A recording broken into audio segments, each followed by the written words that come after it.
గ్రహాం stains ఆస్ట్రేలియాలోని పాముచ్ గ్రామంలో William Elizabeth దంపతులకు పుట్టిన రెండవ సంతానం.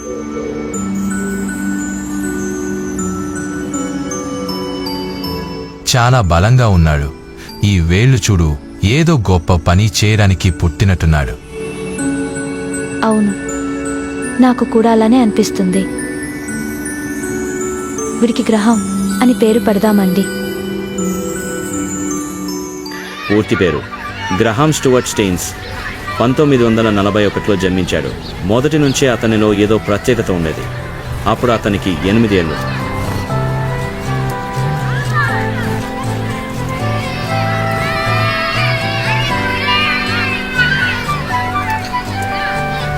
గ్రహాం, నువ్వు కూడా వచ్చి ఆడు.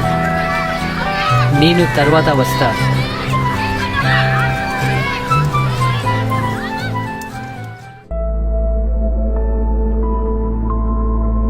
ఒకరోజు సండే స్కూల్లో టీచర్ యేసుక్రీస్తు కుష్ఠరోగులను స్వస్థపరిచే విషయాన్ని చెప్తూ ఉంది. గ్రహం ఆశ్చర్యపోతాడు. అది అతని మనసులో నాటుకుపోయింది. గ్రహం వయసు 14 ఏళ్ళు. ఒకరోజు చర్చిలో ఇండియాకు చెందిన మిషనరీ ఇండియాలోని ఒడిశాలో కుష్ఠరోగులను అంటరాని వారుగా చూస్తారు. వారికి తినడానికి తిండి కూడా లేదు, కానీ వారు దేవుని దృష్టికి మంచివారు. గ్రహం కళ్ళలో నీళ్లు తిరుగుతాయి. ఆ విషయాన్ని తన నోట్బుక్లో రాస్తాడు. ప్రతిరోజు దాని గురించి ఆలోచించేవాడు. ఒకరోజు దేవునికి ప్రార్థన చేస్తూ, దేవా, నన్ను ఉపయోగించుకో, ఎవరు వెళ్ళని చోటుకు నేను వెళ్తాను. అప్పుడు దేవుడు వెళ్ళమని సమాధానం ఇస్తాడు. అప్పుడు అతనికి 24 ఏళ్ళు. ఇండియాకు ప్రయాణం అవుతాడు.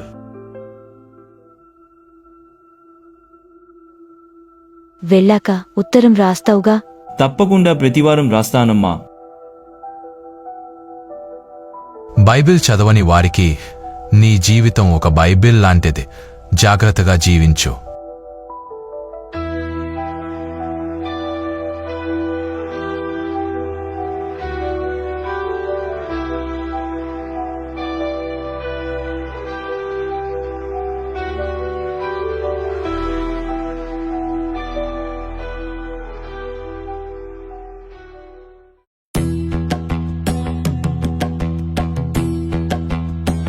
భాష తెలీదు, ఆచారాలు తెలియదు, కానీ ఎందుకు వచ్చాడో తెలుసు.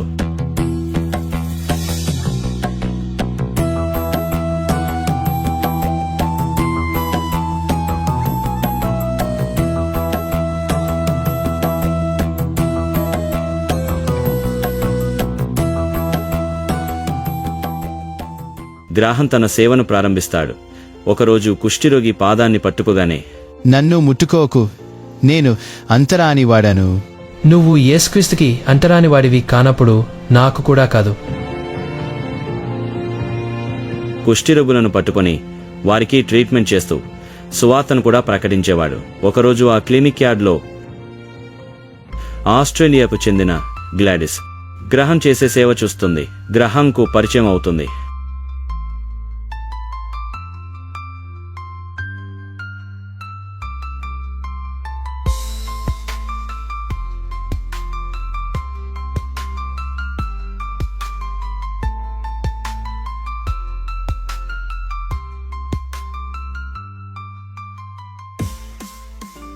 మీరు ఒడియా నాకన్నా బాగా మాట్లాడుతారు.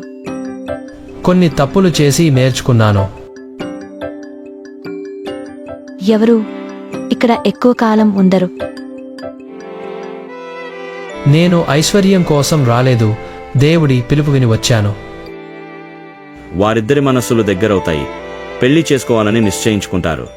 గ్రహం, గ్లాడిస్తో కలిసి సేవ చేస్తానని మాట ఇస్తున్నావా?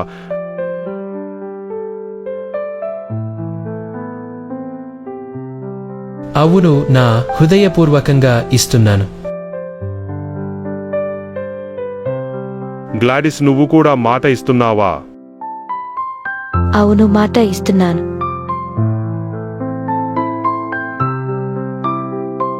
కొంతకాలానికి వారికి 3 పిల్లలు పుడతారు.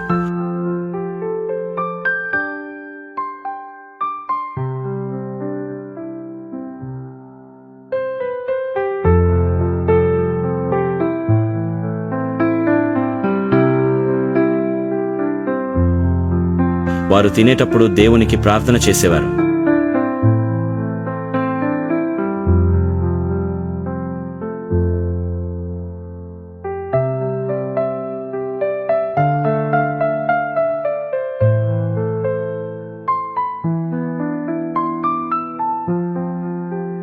పాపా, ఇక్కడి ప్రజలు ఎందుకు మనల్ని తదేకంగా చూస్తారు? ఎందుకంటే మనం చూపించే దేవుని ప్రేమ వీరిని ఆశ్చర్యపరుస్తుంది. గ్రహం తన సేవలో ప్రజలకు చికిత్స చేయడం, పిల్లలకు చదువు నేర్పించడం, వారి ఇల్లు బాగు చేయడం, సువార్తను ప్రకటించడం చేస్తూ ఉండేవాడు. గ్రహం ఎవరిని బలవంతంగా యేసుని నమ్మమని చెప్పలేదు.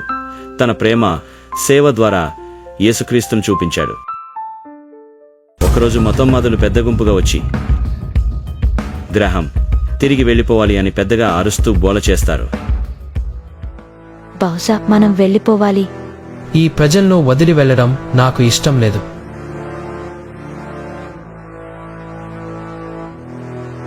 ఒకరోజు గ్రహం తన ఇద్దరి పిల్లలతో జీపులో వస్తున్నాడు. ఆ రోజే గ్రహం తన పిల్లలిద్దరితో చాలా సంతోషంగా బైబిల్ కథలు చెప్తూ పాటలు పాడుతూ గడిపాడు. పప్పా, ఇలాంటి రోజు మళ్ళీ రాదేమో అనిపిస్తుంది. పిల్లలు అలసిపోయి ఆ జీపులోనే పడుకుంటారు. అప్పుడు సమయం రాత్రి 12 గంటలు. మతోన్మాదులు పెద్ద గుంపుగా వచ్చి గ్రహం జీపై పెట్రోల్ పోస్తారు.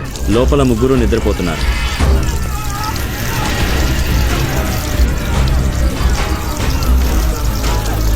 ఒక వ్యక్తి కాల్ చేయండి అని అరుస్తాడు. అది చూసి గ్రహం తన పిల్లలను కౌగిలించుకొని, నీ చేతుల్లోనే ఉన్నాం ప్రభువా. ఆ మతోన్మాదులు జీప్కి నిప్పంటిస్తారు. జీప్ ఖాళీ బూడిదవుతుంది. అందులో గ్రహం, అతని ఇద్దరు కుమారులు సజీవ దహనం అవుతారు.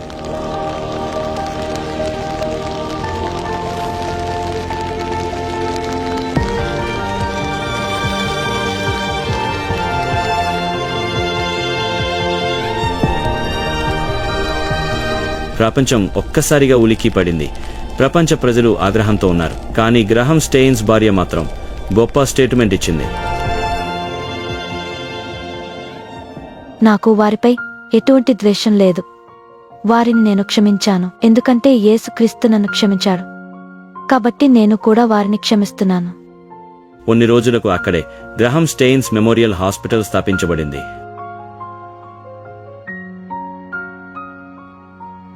నాన్నగారు గుర్తొస్తున్నారామ్మా?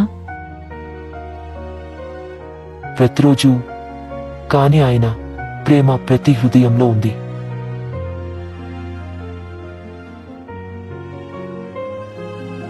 ఆయన వెనక ప్రసిద్ధి లేదా ఆస్తి లేదు.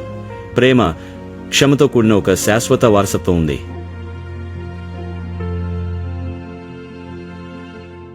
ప్రేమ ద్వేషం కన్నా శక్తివంతమైనది. గ్రహం స్టెయిన్స్ తన జీవితాన్ని ప్రేమ, సేవకు అంకితం చేశాడు. చివరకు దాడికి గురైనప్పటికీ అతని ప్రేమే ప్రజల మనసుని గెలిచింది. క్షమ మనిషికి ఉన్న గొప్ప బలం. గ్లాడిస్ స్టెయిన్స్ తన భర్త, పిల్లలను చంపిన వారిని కూడా క్షమించడం ద్వారా ప్రపంచానికి క్షమ యొక్క నిజమైన శక్తిని చూపించింది. సేవయే నిజమైన మానవత్వం. సౌకర్యాలు, డబ్బు కోసం కాకుండా సేవ, సహాయం చేయడమే నిజమైన మానవత్వం అని గ్రహం జీవితం ద్వారా తెలిసింది. దేవునిపై విశ్వాసం కష్టాలలో స్థైర్యాన్ని ఇస్తుంది. గ్రహం తన చివరి క్షణాలలో కూడా దేవుని పట్ల విశ్వాసంతోనే ఉన్నాడు. ఆ విశ్వాసం అతడికి ధైర్యాన్ని ఇచ్చింది. ద్వేషాన్ని ప్రేమతో, అన్యాయాన్ని క్షమతో గెలవదలం.